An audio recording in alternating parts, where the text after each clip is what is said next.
सबसे बड़ा मुद्दा की शुरुआत करते हैं। एनडीए से मुकाबले के लिए इंडिया गठबंधन तैयारियों में जुटा है। गठबंधन के दल एक होने का दावा कर रहे हैं, लेकिन पीएम फेस पर सभी दलों में अभी से क्लेश नजर आने लगा है। हर दल अपने नेता को पीएम का चेहरा प्रोजेक्ट करने की कोशिश में जुटा है। कांग्रेस राहुल गांधी का राग गा रही है तो समाजवादी पार्टी अखिलेश का नाम आगे बढ़ा रही है। एसपी नेता जोगी सिंह ने अखिलेश को पीएम पद के लिए सबसे अच्छा विकल्प बताया है।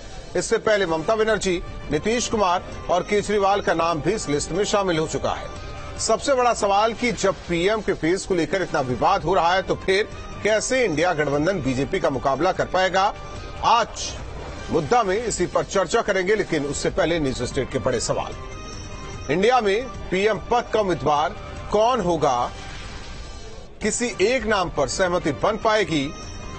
चेहरों में उलझा विपक्ष हासिल कर पाएगा लक्ष्य? अखिलेश के नाम से गठबंधन में बढ़ेगा क्लेश? बिना पीएम फेस मोदी से कैसे मुकाबला करेगा गठबंधन? इन्हीं सवालों के साथ मेहमानों से चर्चा, लेकिन उससे पहले क्या कुछ बयान वो आपको सुनवा। में रोज इस बात की रस्साकसी है कि पीएम कौन होगा। हर दल के अपने दावे हैं। कोई अरविंद केजरीवाल को प्रधानमंत्री बना रहा है, कोई ममता बनर्जी को प्रधानमंत्री बना रहा है, कोई अखिलेश यादव को प्रधानमंत्री बना रहा है, कोई तेजस्वी यादव को प्रधानमंत्री बना रहा है, कोई राहुल गांधी और कांग्रेस के भीतर कोई प्रियंका वाड्रा को भी प्रधानमंत्री बनाना चाहता है। लेकिन पीएम के पद पर तो केवल नरेंद्र मोदी को जनता देखना चाहती है। समाजवादी पार्टी की नेता कह रही हैं कि अखिलेश यादव जी को प्रधानमंत्री बनना चाहिए, तो मुझे लगता है इसके अंदर कोई बुरी बात नहीं है, क्योंकि हर कार्यकर्ता की इच्छा होती है कि उसका नेता ही बड़े से बड़े पद के ऊपर कहीं ना कहीं सुशोभित हो। लेकिन इसका मतलब ये नहीं है कि अखिलेश यादव जी ही प्रधानमंत्री बनेंगे या ममता बनर्जी जी प्रधानमंत्री बनेंगी या अरविंद केजरीवाल जी बनेंगे या कोई और बनेगा। हर कार्यकर्ता को अपने नेता के बारे में बोलने का हक है। हमारे पास तो प्रधानमंत्री विकल्प के रूप में तमाम प्रतिभाएं हैं। राहुल गांधी जी हैं, मल्लिकार्जुन खड़गे जी हैं, विपक्ष के अन्य नेता हैं, लेकिन भारतीय जनता पार्टी के पास तो कोई चॉइस नहीं है। वही आदमी है जो सिर्फ और सिर्फ झूठ बोलता है। तो ये मजबूत गठबंधन है, सीटों की स्थिति और स्पष्ट हो जाएगी। आने वाले समय में ये गठबंधन इस देश में एक जनता की चुनी हुई सरकार जनता के लिए समर्पित करेगा, ना कि उद्योगपतियों के लिए। मुझे ऐसा लगता है कि मुंबई की बैठक के बाद चेहरे की जो सियासत है शायद या तो खत्म होगी या और जोर पकड़ेगी, और दोनों स्थितियों में ये मैनेजमेंट पे निर्भर करेगा कि जो लोग इसमें शामिल हैं, जो लोग इसे बनते हुए देखना चाहते हैं, जो इसके अस्तित्व को देखना चाहते हैं, वो इसको कैसे हैंडल करते हैं। मेहमान जुड़े, सबसे पहले परिचय कराते हैं वीरेंद्र भट्ट जी, वरिष्ठ पत्रकार हमारे साथ जुड़े हैं। इंद्रजीत सिंह टीटू जी, राष्ट्रीय उपाध्यक्ष अरल्य हमारे साथ जुड़े हैं। शरद त्रिवेदी जी, प्रवक्ता बीजेपी, अंशु अवस्थी जी, प्रवक्ता कांग्रेस, डॉक्टर राहुल यादव जी, नेता समाजवादी पार्टी। आप सभी मेहमानों का स्वागत है और चर्चा की शुरुआत वीरेंद्र भट्ट सर आपसे करवाना चाहते हैं, क्योंकि जिस तरीके से तमाम चीजें हो रही, हालांकि पहले दिन से आज तक यही कहा जा रहा था कि इंडिया गठबंधन का चेहरा कौन, लेकिन जिस तरीके से पोस्टर भी सामने आए, नाम हालांकि लिया जा रहा है, तमाम दल के नेता अपने पार्टी अध्यक्ष, अपने बड़े नेता का नाम ले रहे हैं। जाहिर तौर पर आपको क्या दिखाई दे रहा है? क्या इसी में फंसकर इंडिया गठबंधन रहेगा या कोई चेहरा लाएगा, या फिर एनडीए से लड़ाई ये लड़ पाएंगे?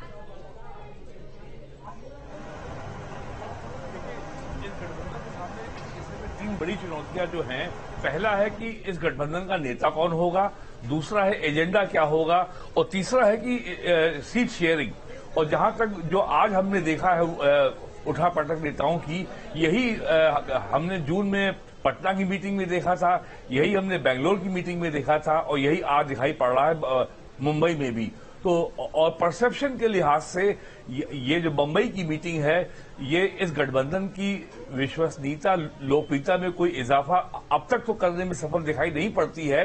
तो आने वाले दिनों में सबसे बड़ी चुनौती यही रहेगी, इनके पास यही 3 मुद्दे रहेंगे कि नेता कौन होगा, एजेंडा क्या होगा, सीट शेयरिंग कैसे होगी। और अगर बीजेपी की ओर देखें तो उसकी जो है 2024 के लोकसभा चुनाव को लेकर तैयारी अपने फुल स्विंग पर है, पूरी स्पीड पर उनका काम हो रहा है। और यहाँ अभी एजेंडा भी तय नहीं है, सीट शेयरिंग का फॉर्मूला भी तय नहीं है, और अभी तमाम दल जैसे आम आदमी पार्टी का ये पता नहीं है कि वो इस गठबंधन में कल तक कल रहेंगे या नहीं रहेंगे। जिस तरीके से उन्होंने दिल्ली के एनसीटी बिल को लेकर के कांग्रेस को ब्लैकमेल किया और एक तरीके से उसकी बाह उमेठी कि आप इसका समर्थन कीजिए वरना हम इसके बाहर जा रहे हैं, तो कल फिर कोई नई इनकी मांग आ जाएगी। तो अभी सबसे बड़ी चुनौती तो ये मेरा मानना है कि इसको अपनी इस गठबंधन को अपनी विश्वसनीयता स्थापित करनी है और ये बताना है कि एक मजबूत एक दल की स्टेबल सरकार को हटा करके ये 26-28 दलों की खिंचती सरकार को क्यों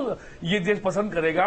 1989 से 2014 तक 25 साल लगातार इस देश ने गठबंधन सरकारों का और क्षेत्रीय पार्टियों द्वारा लगातार बीजेपी के एनडीए से और कांग्रेस लेड यूपीए से सौदेबाजी को देखा है और तमाम तरह की एनार्की को देखा है। तो आखिरकार ये देश दोबारा उस एनार्की में क्यों जाना चाहेगा? डॉक्टर राहुल जी, हालांकि जूही सिंह ने कहा है कि अखिलेश यादव पीएम पद के योग्य उम्मीदवार हैं। आप भी यही चाहते होंगे कि नाम अखिलेश यादव का भी हो इंडिया की तरफ से। वरिष्ठ पत्रकार विजय जी भी बोल रहे थे, मैंने उनको भी सुना। सभी जो कार्यकर्ता हैं अति उत्साह में अपने नेता को चाहते हैं कि प्रधानमंत्री बने और निश्चित है कि अखिलेश यादव के पास जो विजन है, उन्होंने वर्ल्ड क्लास इंफ्रास्ट्रक्चर की बात की, मेट्रो की बात की, एक्सप्रेसवे के माध्यम से जो इकोनॉमिक एक्टिविटीज है उसको बढ़ाने की बात की, तो उसमें कोई दिक्कत नहीं, अति उत्साह में उन्होंने बोला। लेकिन मैं स्पष्ट कर दूं कि जो यूनाइटेड जो प्रोग्रेसिव अलायंस था ये रिप्लेस हुआ है इंडिया से। तो अब जो नया संगठन बना है, जो नया ये गठबंधन बना है, जो डेवलपमेंटल इंक्लूसिव अलायंस की बात करता है, इसमें 28 दल से ज्यादा अभी तक आ चुके हैं और भी जो दल बचे हैं वो आएंगे और ये एक औपचारिक तौर पर बैठक करके अपने नेता का चुनाव करेंगे। कल 4:30 बजे की जो प्रेस कॉन्फ्रेंस होगी मुंबई में, उसमें जो संयोजक होगा वो चुन लिया जाएगा। और प्रधानमंत्री के चेहरे को लेकर के बीजेपी में इतनी जो है सरगर्मी क्यों बढ़ गई है, उसमें इतनी जब प्रायोजित शोध के माध्यम से, प्रायोजित सर्वेक्षण के माध्यम से खुद को 306 सीटें वो दे चुके हैं, तो चैन से सो जाए भाई। काम तो इन्होंने किया नहीं 2014 से लेकर अब तक लोकतंत्र। उनका यही कहना है कि एक चेहरा तो दे दीजिए हमें, हम समझ हो जाए कि इंडिया का चेहरा कौन है, उससे लड़ाई लड़ी जाएगी। भाई ये बताइए, बीजेपी ने 2017 में उत्तर प्रदेश का चुनाव लड़ा तो मुख्यमंत्री का चेहरा घोषित किया था क्या? ये तो संगठन तय करेगा। राहुल गांधी हड़बड़ी क्या है? हालांकि कांग्रेस ने तो राहुल गांधी को भी नहीं तय किया था, लेकिन आप लोगों ने तो तय किया था ना 17 में अखिलेश यादव फिर आएंगे। जी नहीं, ठीक है, जो जनता ने जो मैंडेट दिया, हमें संघर्ष करने का आदेश दिया, हम संघर्ष कर रहे हैं। ओम प्रकाश राजभर और दारा सिंह जैसे लोग सत्ता की मलाई चाटने के लिए चले गए, जबकि 1 लाख से ज्यादा वो जनता ने लाइन में खड़े होकर उनको दिया। हमें उससे कोई दिक्कत नहीं है। समाजवादी पार्टी संघर्ष और जनता के साथ। इंद्रजीत जी, हालांकि आप तो ये नहीं कहेंगे कि जयंत चौधरी पीएम पद के उम्मीदवार हैं, आप तो अखिलेश के ही नाम पर सहमति आप भी जाहिर करेंगे। देखिए, बात ये है, सबसे बड़ा निर्णय तो करेगी जनता। कौन आदमी, कौन कार्यकर्ता ये नहीं चाहता कि मेरा नेता बड़े पद पे आसीन हो, लेकिन होता वही है जो टाटास के साथ या जो चीजें हो सकती है, हवा में फायर करने से कोई फायदा नहीं है। पहली बात ये है कि सारी संख्याएं, जितने डाउट्स हैं वो 28 वाले दलों पर तो करे जा रहे हैं, 38 वालों में कोई डाउट की बात कोई भी मेरा पत्रकार भाई नहीं करता कि वो 38 कैसे इकट्ठे हुए, कोई 38 की इकट्ठे 38 के 38 इकट्ठे रहेंगे कि नहीं रहेंगे, वो जब देखेंगे। नहीं, उनका चेहरा तो क्लियर है टीटू साहब, उनका चेहरा क्लियर है। देखो, चेहरा ही है, चेहरा परमानेंट, वो अपने घर में ही तो सब कुछ है। वो बड़े पेड़ के अंदर बाकी छोटे पेड़ नजर ही नहीं आ रहे, कोई किसी की हिम्मत ही नहीं है आगे बढ़ के सामने आ सके। सबकी मजबूरी है चुप रहना, नहीं तो चुप करा दिया जाता है। कारण क्या है राहुल जी? एक प्रयास अच्छा हो रहा है और उसके रिजल्ट आ रहे हैं, उसका रिजल्ट का पहला साक्षात नहीं तो क्या 19 से पहले प्रयास नहीं हुआ? 19 से पहले भी प्रयास हुआ था, दौड़ा भागी बहुत देखी गई, साउथ से लेकर दिल्ली, दिल्ली से कलकत्ता, हर जगह दौड़ा भागी देखी गई थी। राहुल जी तो मैं ये कह रहा हूँ, प्रयास आदमी करता है। आदमी के छठी क्लास में नंबर कुछ और आते हैं, 8वीं में दूसरे आते हैं, 9वीं में, और जब बोर्ड का पेपर होता है ना तो आदमी दिन रात मेहनत करता है और सुबह भी जल्दी उठता है। लेकिन वो व्यक्तिगत होता है, सामूहिक नहीं होता टीटू साहब। आप प्रयास अच्छे हो रहे हैं, उसका घबराहट का नतीजा देखिए 4.5 साल सरकार ने मुझे ये ठीक है, आप लोगों की बात मैं मान लेता हूं। अंशु अवस्थी जी, लाउड एंड क्लियर, कार्यकर्ताओं के बीच नाम नहीं होगा, जो भी तय करेंगे ऊपर वाले बड़े नेता तय करेंगे, उस बैठक में तय होगा। लेकिन बार बार नाम आ रहा है, कोई राहुल गांधी का कह रहा है, कोई अखिलेश यादव का, ममता बनर्जी, नीतीश कुमार और अरविंद केजरीवाल, सब अपने अपने नेताओं का नाम ले रहे हैं। हमें लगता है कि अगर बीजेपी से वाकई एनडीए से लड़ाई लड़नी है तो पहले आप लोग सहमति बना लीजिए कि कौन होगा चेहरा चेहरे को आगे लाएंगे, चिंता ना कीजिए, लड़ाई लड़ी जाएगी, लेकिन कार्यकर्ता पहले संयमित हो जाए, अतिउत्साहित ना हो। देखिए राहुल जी, चेहरे से ज्यादा इस देश के आम आदमी के सवाल बड़े महत्वपूर्ण हैं और आम आदमी के सवाल ये हैं कि महंगाई दिन पर दिन बढ़ रही है, बेरोजगारी बढ़ रही है, इस देश की जो सामाजिक समरसता है, जो ताना बाना है, जो दोस्ती, जो प्रेम, जो रिश्ता, भाईचारा है, उसे भारतीय जनता पार्टी समाप्त कर रही है। इंडिया गठबंधन सिर्फ और सिर्फ चुनावी फायदे के लिए नहीं बना, वो गठबंधन इस देश के युवाओं के सपनों के लिए बना है। जिन युवाओं ने इस देश में सपने देखने छोड़ दिए क्योंकि बेरोजगारी चरम पर है, वो जब पढ़ाई करता है, नौकरी के लिए चाहता है तो नौकरियां नहीं। इस देश के वैज्ञानिकों ने, इस देश के साइंटिस्ट, आईटी इंजीनियर्स ने पूरे विश्व में भारत का परचम लहराया, लेकिन इस समय की व्यवस्था में फीस 10 गुना महंगी हो गई आईआईटी, आईआईएम, बहुत सारे संस्थानों की। इस देश के किसानों का सपना है इंडिया गठबंधन, उनका विजन है उसमें, तो शीघ्र ही चेहरा भी आपको दिखेगा। इंडिया का जो विजन डॉक्यूमेंट है, जो हमारे पत्रकार साथी पूछ रहे थे, वो भी दिखेगा और एक एक चीज दिखेगी। हर सवाल का जवाब है, लेकिन समय आने दीजिए, वो समय हमें पता है। आप पटना में जब हम कर रहे थे मीटिंग, तब भी आप पूछ रहे थे, जब हम बेंगलोर में कर रहे थे, आज मुंबई में कर रहे थे। ठीक है, आप पत्रकार हैं, आप सवाल कर सकते हैं, क्योंकि अडानी के सवाल जो आज राहुल गांधी जी ने किए हैं, उन सवालों का भाजपा सरकार के पास कोई जवाब नहीं, और उन सवालों को बहुत से पत्रकार पूछना भी नहीं चाहते। तो अच्छा है, आप हमसे सवाल करिए। जैसे राजस्थान के मुद्दे पर नहीं पूछना चाहते अडानी का मामला, छत्तीसगढ़, कर्नाटक के मुद्दे पर नहीं पूछना चाहते, राहुल जी, फिर ये दोहरी मानसिकता क्यों आ जाती है? आप उस पर बात ना कीजिए। अंशु अवस्थी जी, मैं उसकी बात नहीं कर रहा हूँ। आप लोग तय कर लीजिए ना कि लड़ना क्या है, लड़ाई किस चीज की है, आप छोड़ दीजिए ना, आप हमें ना समझाइए ना, हमारी पत्रकारिता ना समझाइए। मैं सवाल करूं आपसे, आप भी हमें क्या नहीं तो यूपीए की रणनीति और एनडीए की रणनीति में क्या फर्क है? यूपीए और एनडीए में क्या फर्क? यूपीए और इंडिया में मैं नाराज नहीं हो रहा हूँ। आप ही कह रहे हैं ना महंगाई बढ़ गई, मैं भी कहता हूँ बढ़ गई, बेरोजगारी बढ़ गई, मैं तो कह रहा हूँ बढ़ गई। अंशु अवस्थी जी, नहीं, आप लोग भी चिंता ना कीजिए, मैं समझ रहा हूँ राहुल गांधी के नाम पर सहमति नहीं बन रही होगी, इस वजह से ये दिक्कत है। कोई नहीं, कोशिश कीजिए राहुल गांधी के नाम पर सहमति बन जाए, कम से कम प्रधानमंत्री तो बन जाए। शरद त्रिवेदी जी, स्क्रिप्ट, कहानी का पता नहीं, लेकिन स्क्रिप्ट तैयार है। हीरो कौन है, स्क्रिप्ट तैयार है। मजबूरी है आपका जाना, क्योंकि आपके पास जवाब नहीं है। अंशु अवस्थी जी, शरद जी, जो कहना था कह गया और निकल लिए।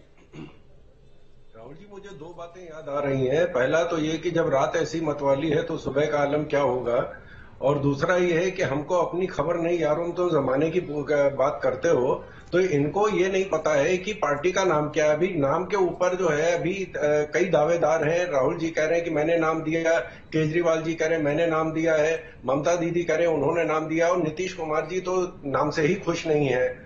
दूसरी चीज ये है कि इसमें अभी ये तो अभी की कार्रवाई है कि इन्होंने अपने अपने दावे जो है, जो करीब 7-8 प्रधानमंत्री तो ऑलरेडी डिक्लेयर हो गए हैं। क्योंकि अक्सर ये कहा जाता है कि साहब दूल्हा कौन है, मैं तो ये कह रहा हूं दूल्हे सब हैं, दिक्कत बाराती कौन है, कौन बैंड बजाएगा, कौन आगे नाचेगा, कौन खाने का इंतजाम करेगा। भी बारातियों की दिक्कत है, सारे दूल्हे हैं, दूल्हे में कोई समस्या नहीं है। अभी आप देखिए प्रताप सिंह बाजवा जो कांग्रेस के अध्यक्ष हैं पंजाब के, उन्होंने कह दिया है कि साहब हम आम आदमी पार्टी के साथ कोई गठबंधन नहीं करेंगे। ममता दीदी ने कह दिया है कि हम सीपीआई के साथ गठबंधन, अगर इंडिया में सीपीआई होगी जो INDIA गठबंधन है, तो हम गठबंधन के बाहर चले जाएंगे। कांग्रेस का पूरा जो मेघालय का पूरा यूनिट 12 सदस्यों का जो वहां के MLA हैं, वो सब ममता दीदी के साथ चले गए हैं। तो अभी तो यही नहीं पता है कि ये कौन सा ठगबंधन है, ये स्पेशल 26 कितने दिन रहेगा, कौन किसको धोखा दे रहा है, और ये इसका पूरे संगठन का और इनके वोटर से हमारा कोई लेना देना नहीं। क्योंकि आधे से ज्यादा पार्टियां जो इसमें जो स्पेशल 26 में आई हैं, वो सब की सब कांग्रेस को निपटा के आई हैं। तो ये बहुत अच्छी बात है, जो रही से कसर है वो भी पूरी हो जाएगी। अभी ये जो चुनाव आएगा उसमें चर्चा में देख लीजिए। अंशु अवस्थी जी निकल लिए, तुरंत उन्होंने कैमरे को ऑफ किया और निकल लिए। तो कैसे मान ले 24 तक डॉक्टर राहुल यादव जी 24 के चुनाव में साथ रहेंगे? यहाँ जब आप लोगों का साथ नहीं दे पाए तो मैदान में क्या साथ दे पाएंगे? नहीं, बीजेपी के लोग तो खैर बोलेंगे, इनकी तो खैर हालत ही खराब हो गई है। बात यह है कि जो 26 दल हैं, ये दल आपसी मतभेद भुला करके जनता के मुद्दों को लेकर के एकजुट हुए हैं। और आप देखिएगा, महंगाई का आलम यह है कि जो खाद्य तेल है, अनाज, छोड़ देते सर महंगाई पर फिर बैठ जाएंगे। आप कह रहे हैं कि मतभेद बुलाकर मिले हैं। मनभेद दूर हुआ है क्या? मतभेद तो दूर हो गया, मनभेद दूर हुआ है। अहम तो ये है। नहीं, बिल्कुल, और सभी लोग एक साथ हैं। और आप देखिएगा, जितने वोट बीजेपी को मिले हैं उससे ज्यादा इन सारे दलों को वोटों को मिला दीजिए आप, उससे ज्यादा ये वोट है, इसलिए एकजुट हुए हैं। और ये अब की बार जीत नहीं पाएंगे, क्योंकि सारे दल अपने अपने, और दर्जन भर से ज्यादा मुख्यमंत्री हैं इसमें, 80 से ज्यादा जनप्रिय लोकप्रिय जननेता हमारे साथ हैं। इन सब से इनों की जो है हालत खराब हो गई है कि चुनाव कैसे जीतेंगे। वीरेंद्र भट्ट जी, वाकई आम जनमानस के मुद्दे के साथ इस इंडिया को बनाया गया है, गठबंधन हुआ है। यह अपना अस्तित्व बचाने की ये लड़ाई है, अंतिम लड़ाई भी कह सकते हैं इसको। देखिए, ये तो केवल अस्तित्व का संकट है, इट्स एन एग्जिस्टेंशियल क्राइसिस। और अभी तक जो 3 मीटिंगें हुई हैं उससे केवल एक बात उभर के ये आई है कि ये गठबंधन केवल अर्थमेटिक पे बात कर रहा है, ये केमिस्ट्री पे बात नहीं कर रहा है। केवल दल मिल रहे हैं, अभी तक दिल मिलने की नौबत नहीं आई है। और गठबंधन की इसी असफलता के कारण भारतीय जनता पार्टी को लगातार इनके ऊपर हमलावर होने का ये खुद ही बीजेपी को ये अवसर उपलब्ध करा रहे हैं कि वो इन पे हमला करे। आज ही बीजेपी के प्रवक्ताओं ने ये कहा है कि यहाँ पे पीएम के इतने उम्मीदवार है कि इसको यहाँ पे कुर्सी की नहीं, एक चटाई की जरूरत होगी। और आम आदमी पार्टी का अलग बयान आया है कि साहब सबसे काबिल उम्मीदवार तो अरविंद केजरीवाल हैं। तो ये गठबंधन मजबूरी का गठबंधन है।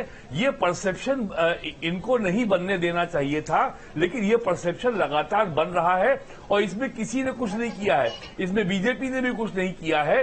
ये इस गठबंधन की अपना नेता, एजेंडा और अपना लोगो, ये सब तय अभी तक ये कुछ नहीं कर पाए हैं। और आखिरकार ये गठबंधन किस लिए? अब ये केवल शब्द आडंबर और शब्द जाल ये बोलते हैं कि लोकतंत्र खतरा है, संविधान खतरा है, लोकतंत्र को बचाना है, संविधान को बचाना है।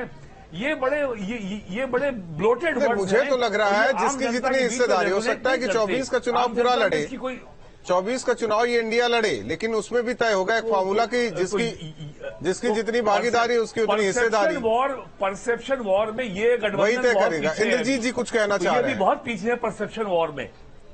इंद्रजीत जी कुछ कहना चाह रहे हैं। मैं राहुल जी कहना ये चाह रहा हूँ कि पत्रकार की जो भूमिका होती है किसी भी फील्ड में, चाहे चैनल वाली हो और चाहे आपकी अखबार की हो, पेपर की हो, वो न्यूट्रल होती है। वो आकलन करता है सभी सरकारों का, सत्ता हो या विपक्ष हो। लेकिन भट्ट साहब को मैं देख रहा हूं पहले वर्जन में भी और इस वर्जन में भी वो पत्रकारिता की जगह one side one way traffic में कहिए ना, मेरे ऊपर छोड़ दीजिए। आप अपनी बात कहिए, आप अपनी बात कहिए। भट्ट साहब ठीक है, आप मौका दीजिए। भट्ट साहब एक बात, सारी शंकाएं जो गठबंधन क्या हो रहा है, सारी शंकाएं हम पे करी जा रही है। बोले इंद्रजीत जी, क्या कह दिया, एक चीज बोलना चाहता हूँ। आप ना पत्रकारिता ना सिखाइए यहाँ बैठकर, पहले अपनी नेतागिरी भी आप लोग उसको परिभाषित कर दीजिए, रहने दीजिए। चौधरी साहब का सपना, चौधरी साहब का सपना किस तरीके से चकनाचूर किया आप लोगों ने, वो छोड़ दीजिए। आप छोड़ दीजिए ना, उनका विश्लेषण है, उन्हें करने दीजिए। उनकी बातें अगर चुभ रही है तो एक कान से सुनिए और दूसरे से निकालिए। हमारी और उनकी बात हो रही है, हमारी और उनकी बात हो रही है, आप बीच में क्यों पड़ रहे हैं? राहुल जी 3 महीने से लगातार विरोधाभासी बयानबाजी इस गठबंधन की हो रही है। अब ये बताएं जनता में क्या संदेश जा रहा है? वीरेंद्र सर बोलने तो दीजिए, बोलने दीजिए। मैं ये कह रहा हूं जब तुम बात कहने नहीं दोगे तो पत्ती से डिबेट का फायदा क्या? नहीं तो आप पत्रकारिता ना सिखाइए ना, अपनी बात कहिए, अपने इंडिया प्लेटफॉर्म की तारीफें कीजिए, उसकी बात कीजिए।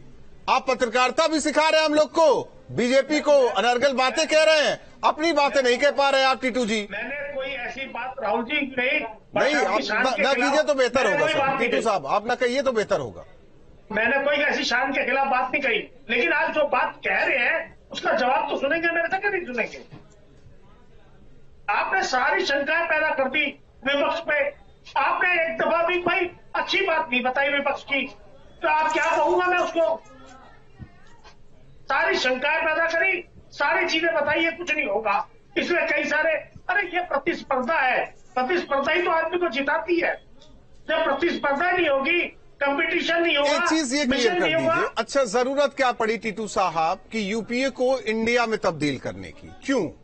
ये मैं एक बार बताऊं ना, आप बता दीजिए ना, आप ही बताइए ना। आप मौका देंगे? मैं मौका दे रहा हूं, पूरा मौका दे रहा हूं। मैं बताता हूं। ऐसा हुआ गाजियाबाद में किसी मुद्दे को लेकर एक विज्ञापन दिया जाना था, उसको कोई दूसरा आदमी किसी मिशन को लेकर उसकी लड़ाई लड़ रहा था। उस जो आंदोलन चला, उस आंदोलन को सब में भागीदारी की सहमति दिखाई कि यार ये जो मुद्दा उठाया जा रहा है ये सत्य है। आप गलत, मैं बता रहा हूं, आप गलत कैसे हैं मैं बता रहा हूं। क्योंकि यूपीए जो था ना वो कांग्रेस के घटक दल थे, उसमें कांग्रेस ऊपर बाकी सब नीचे। इंडिया इसलिए बनाया गया है, अभी तो नाम दिया गया इंडिया, सबको एक प्लेटफॉर्म पर लाते हैं, सब बराबर हैं और सबकी बातें मानी जाएगी, बेहतर होगा सारा।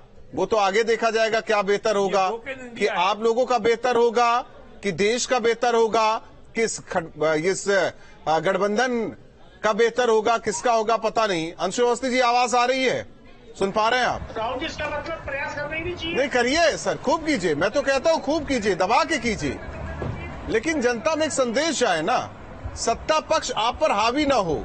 आप लोग एकजुट है, 28, 30, कल 30 दल 32 दल हो जाए, लेकिन एक loud and clear message, Anshu Awasthi ji, एक लाउड एंड क्लियर मैसेज।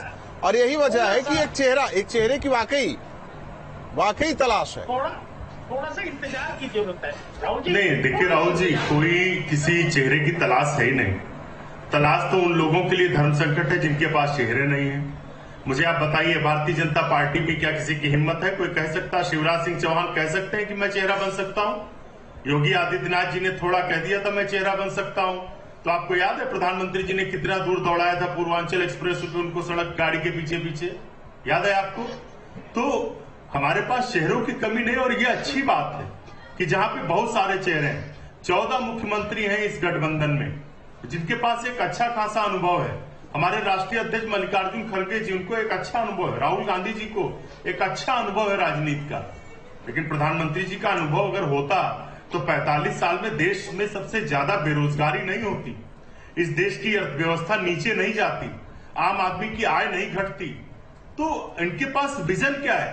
बोलने के अलावा कोई विजन नहीं। मैं बार बार वही बात कर रहा हूं। और राहुल जी, ये कोई शादी बारात नहीं है कि जिसमें दूल्हे के बिना बारात नहीं निकल सकती।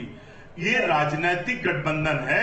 हम इसमें भारतीय जनता पार्टी भी बहुत समय में गठबंधन की है, तो क्या वो चेहरा बन के आते थे? मैंने पहले ही कहा कि ये गठबंधन सिर्फ राजनीति के लिए नहीं है, ये इस देश की एकता अखंडता के लिए गठबंधन है, सामाजिक समरसता के लिए है।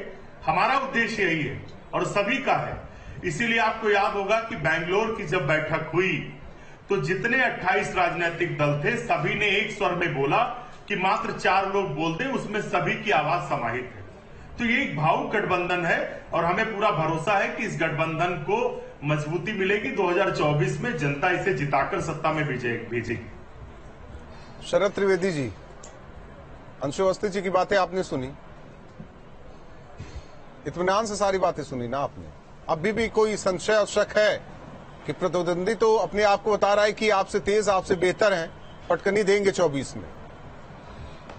राहुल जी देखिए, अभी वीरेन जी ने बहुत अच्छी बात कही कि इसमें केमिस्ट्री की ज्यादा जरूरत है। और केमिस्ट्री क्या है वो तो सबके सामने दिख रहा है कि कौन किसकी टांग खींच रहा है, कितने दावेदार आ गए हैं। अगर गणित में मैं बात करूं तो 2014 के चुनाव में भारतीय जनता पार्टी को 136 सीटों पे 50% से ज्यादा बहुमत मिली थी, और 2019 के चुनाव में भारतीय जनता पार्टी को 224 सीटों पर 50% से ज्यादा बहुमत मिली। तो ये इनका एक जो लक्ष्य है कि हम साहब एक व्यक्ति को एक जगह खड़ा करेंगे, अगर एक को एक जगह खड़ा करेंगे तो भी इतनी सीटों पे तो भारतीय जनता पार्टी 50% से ज्यादा में है। और दूसरा जो 105 सीटों पे 3 लाख से ज्यादा वोट भारतीय जनता पार्टी को मिले। तो ये ना गणित में इनके नंबर आने वाले हैं, ना केमिस्ट्री में इनके नंबर आने वाले हैं। लेकिन ये है कि, और मैं आपको आश्वासन दे रहा हूं भारतीय जनता पार्टी की तरफ से और अपनी तरफ से, कि सपना देखने पे कोई टैक्स नहीं लगने वाला है, बड़े बड़े सपने देखें, इसमें कोई दिक्कत नहीं है। ऐतिहासिक जो काम भारतीय जनता पार्टी ने किया है उस पे 2 बार केंद्र में जिता के लाए, और पहली बार उत्तर प्रदेश में पिछले 70 साल में पहली बार ऐसा हुआ है कि एक मुख्यमंत्री को 2 बार जिता के लाया गया है। ये पहली बार हुआ है। कंटिन्यूअसली 2 बार एक मुख्यमंत्री को जनता ने आशीर्वाद दिया है। तो जिस तरह का कार्य हुआ है उसको जनता देख रही है, उस पर हमको वोट कर रही है। ठीक, आप अगर केंद्र में जैसे अभी बात कर रहे थे, दुनिया का सबसे कम महंगाई दर भारत की है, निर्यात नहीं, उस पर नहीं जाते, जिसकी बात कर रहे हैं इंडिया वर्सेस एनडीए की बात कर रहे हैं डॉक्टर राहुल जी, कुछ तो क्लियर हो जाता है इंडिया की तरफ से, उस पर चर्चा की जाती, लेकिन अभी तक कुछ नहीं क्लियर। ये तीसरी बैठक, हालांकि आप तो कह रहे हैं कि कल सब बहुत कुछ क्लियर हो जाना है, लेकिन कुछ तो हो जिस पर हम भी ना सवाल उठाए और कहे कि हाँ बेहतर हुआ। नहीं, जितने भी सबके भ्रम है कल दूर हो जाएंगे। लोगो जारी हो जाएगा, संयोजक का चुनाव हो जाएगा, 11 सदस्यीय कोऑर्डिनेशन कमेटी बननी है, लगभग 400 सीटों पर सीट बंटवारे को लेकर जो है वो साझा रूप से बातचीत हो जाएगी, साझा रैलियों पे चर्चा हो जाएगी। अभी तो संगठन बना है, 2 बैठकें हुई है, तीसरे बैठक में ही बीजेपी के हाथ पांव फूलने लगे। देखिए, बीजेपी ने 2047 तक बोला है कि भारत को विकसित राष्ट्र बनाएंगे। अरे भाई, विकसित राष्ट्र आप बनाएंगे तो क्या अडानी अंबानी की मदद से बनाएंगे? जब आप किसान पर ध्यान नहीं दे रहे हैं, महिलाओं नौजवान पर ध्यान नहीं दे रहे हैं, तो आप कैसे बना सकते हैं? आपने किसानों की आय दोगुनी नहीं की, लोगों को नौजवानों से बातचीत नहीं की। आज नौजवान हमारे यहाँ 65% से ज्यादा नौजवान है जिसकी उम्र 35 साल से कम है। अगर आप देखिए 25 साल के बाद हमारा देश खुद बूढ़ों का देश हो जाएगा। तो जो आसन्न खतरे हैं इस पर सरकार का कोई ध्यान नहीं है, तो हम मुद्दों से इनको हटने नहीं देंगे। और जनता के आदेश पर यह संगठन बना है इंडिया, और ये इंडिया निश्चित तौर पर 2024 के चुनाव में बीजेपी को पटखनी देगा और अब ये सरकार बनाएगा अपनी। बधाई हो टीटू साहब, आपको भी अग्रिम बधाई। आप भी सर उस सरकार के हिस्सेदारी बधाई की बात नहीं, मैं बधाई क्यों नहीं? आकलन कर रही है, जिस उत्साह के साथ कह रहे हैं तो बधाई तो बनती है। आप यूनिटी का असर देख लीजिए, कल ही 200 रुपए सिलेंडर से इकट्ठा। मैं तो कह रहा हूँ तीसरी बैठक 300 हो जाएगा, 10-12 बैठक और कर लीजिए सर, हो सकता है सब कुछ फ्री हो जाए। अगला स्टेप बताता हूँ, बहुत जल्द जो दल इंडिया गठबंधन में नहीं है वो भी दल आएंगे, और एनडीए उसमें से भी टूट कर आएंगे। अभी आप देखते जाइए, इलेक्शन जैसे जैसे करीब आएगा। इंद्रजीत जी को बोलने दीजिए, सहयोगी हैं आपके। राहुल जी, अगला स्टेप जो है वो डीजल और पेट्रोल 10 रुपए सस्ता होने जा रहा है। आप नोट कर लीजिए, फिर हम इस पर डिबेट करेंगे। आपने 4.5 साल जनता का जूस निकाला, अब उसे 200 रुपए का और उसको जो क्या नाम आपने ग्लूकोज की बोतल लगा दी, और अगली दफा आप ब्लेड चढ़ाने का काम करने जा रहे हैं 10 रुपए के लगभग डीजल और पेट्रोल कम करके। आप 4.5 साल पिछले साल जनता के साथ जो करा जनता भूल जाएगी, ये मत समझिए। शरद त्रिवेदी जी, ये अस्तित्व की लड़ाई नहीं है, जनता की लड़ाई है, इसीलिए इंडिया गठबंधन। चेहरा ना गिनिए, उनकी ताकत देखिए। राहुल जी, देखिए, मेरा व्यक्तिगत सुझाव है कि इसमें 22 प्रबल दावेदार हैं प्रधानमंत्री बनने के। सब लोग मिलकर चुनाव लड़े। 2.5 महीने के लिए अगर एक व्यक्ति जो है इनका नेता प्रधानमंत्री बनता है तो सब एक प्रधानमंत्री बन जाएंगे। और जो अभी हमारे मित्र राहुल जी ने नहीं इल्जाम मत लगाइए, कोई मैं आपके बीच में नहीं बोल रहा था, कृपया आप मेरे बीच में ना बोले, मेरी बात सुन लीजिए, मैं आपकी पूरी बात सुनूंगा। और आपने जो ये अडानी अंबानी का सब माला जपते हैं, राहुल जी और उनके खानदान का अडानी जी का क्या प्रेम है वो सब जानते हैं। और मैं बता दूं कि समाजवादी पार्टी जो सब बहुत खिलाफत करती है और गरीब किसान के लिए इनका दिल धड़कता है, उसी पार्टी ने 2000 एकड़ जमीन दादरी में किसान की छीन के अनिल अंबानी की पार्टी को दी थी, मैं नाम बता रहा हूँ, और उसमें हम नहीं थे, उसमें मैं आपके बीच में नहीं बोल रहा। छोड़ दीजिए, उस पर ना जाइए, हम बीच में नहीं आए थे। मायावत बहन से लेके वापस किसानों को दिए जमीन, किसानों को मायावती जी ने दी। अरे भाई कहाँ है आप? ठीक है, आपका वीरेंद्र सर, देखिए, सबकी अपनी बातें, अपनी पार्टी की बातें उसे बेहतर तो बताएंगे, लेकिन स्थिति क्या है? हो सकता है कि आपके इस आकलन से किसी को दिक्कत हो जाए, लेकिन अब पत्रकारिता पर सवाल उठाएंगे, ये भी सही बात नहीं है।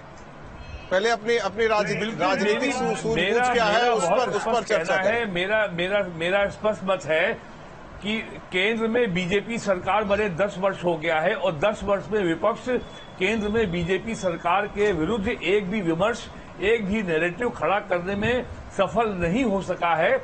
हम सबकी ये जिज्ञासा है कि 10वें साल में आखिरकार बीजेपी गवर्नमेंट के खिलाफ वो कौन सा मुद्दा होगा जिसको लेकर के वो केंद्र की बीजेपी को, एनडीए को, नरेंद्र मोदी गवर्नमेंट को घेरेंगे, कॉर्नर करेंगे। वो कौन सा मुद्दा है?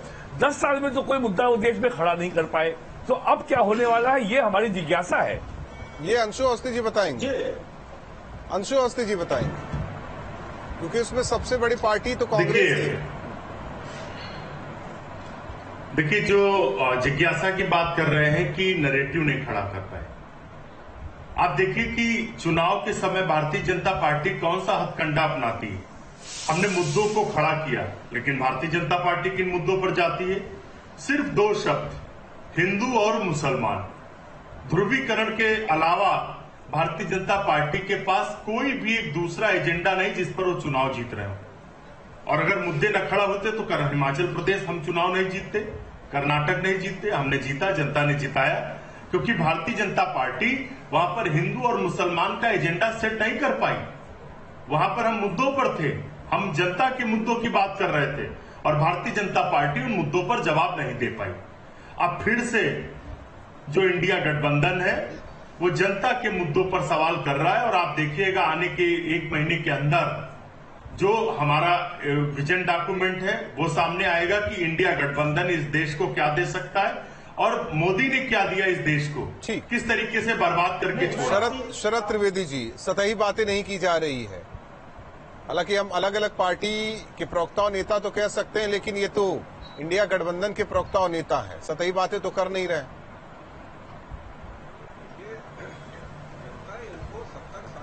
दे चुकी है, कोई इनको ऐसी चीज नहीं ये नहीं करने वाले हैं। जो अभी हमारे अवस्थी जी बता रहे थे कि साहब हम हिंदू मुसलमान की बात करते हैं, साहब शिया सुन्नी दंगे इनके कार्यकाल में होते थे, केंद्र में भी इनकी सरकार थी, उत्तर प्रदेश में भी इनकी सरकार थी। हिंदू मुस्लिम दंगे इनके कार्यकाल में होते थे। माननीय नेहरू जी ने खुद कहा था कि के मुंशी जी को कि आप सोमनाथ मंदिर के कंस्ट्रक्शन में मत जाइएगा, इससे हिंदुत्व को बढ़ावा मिलेगा। उन्होंने डॉक्टर राजेंद्र प्रसाद से कहा था कि आप उसके लोकार्पण में मत जाइएगा, इससे हिंदुत्व को बढ़ावा मिलेगा। और ये वही है जो शर्जील इमाम और कन्हैया कुमार के साथ खड़े होते हैं, जो टुकड़े टुकड़े गैंग माफी के साथ रोकना चाहते हैं। बहुत बहुत धन्यवाद आप सभी मेहमानों का। हालांकि जिस तरीके से मुंबई में बैठक इंडिया गठबंधन की जूही सिंह, जो कि समाजवादी पार्टी के नेता है, उन्होंने अखिलेश यादव की योग्यता को लेकर कहा कि वो पीएम पद के योग्य उम्मीदवार हैं। वहीं दूसरी ओर नाना पटोले ने भी राहुल गांधी का जिक्र कर दिया।